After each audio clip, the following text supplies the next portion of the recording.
এবং নারী তার গর্ভে যা ধারণ করে আর যা প্রসব করে তা আল্লাহর জ্ঞাতসারেই হয়।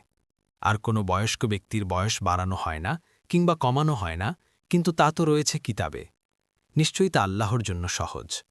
12 আর দুটি সমুদ্র সমান নয়, একটি খুবই সুমিষ্ঠ ও সুপেয়, আরেকটি অত্যন্ত লবণাক্ত। আর প্রত্যেকটি থেকে তোমরা তাজা গোশত খাও এবং আহরণ করো অলঙ্কার যা তোমরা পরিধান করো। আর তুমি তাতে দেখো নৌযান পানি চিরে চলাচল করে, যাতে তোমরা আল্লাহর অনুগ্রহ তালাশ করো এবং যাতে তোমরা শকর করো। 13 তিনি রাতকে দিনের মধ্যে প্রবেশ করান এবং দিনকে রাতের মধ্যে প্রবেশ করান। আর তিনি সূর্য ও চাঁদকে বশীভূত করে দিয়েছেন, প্রত্যেকে পরিভ্রমণ করছে একটি নির্দিষ্ট কাল পর্যন্ত। তিনি আল্লাহ, তোমাদের রব, সমস্ত কর্তৃত্ব তাঁরই।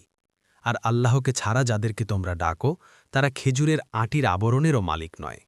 14 যদি তোমরা তাদেরকে ডাকো, তারা তোমাদের ডাক শুনবে না, আর শুনতে পেলেও তোমাদের ডাকে সাড়া দেবে না, এবং কিয়ামতের দিন তারা তোমাদের শরিক করাকে অস্বীকার করবে। আর সর্বজ্ঞ আল্লাহর ন্যায় কেউ তোমাকে অবহিত করবে না। 15 হে মানুষ, তোমরা আল্লাহর প্রতি মুখাপেক্ষী, আর আল্লাহ অমুখাপেক্ষী ও প্রশংসিত।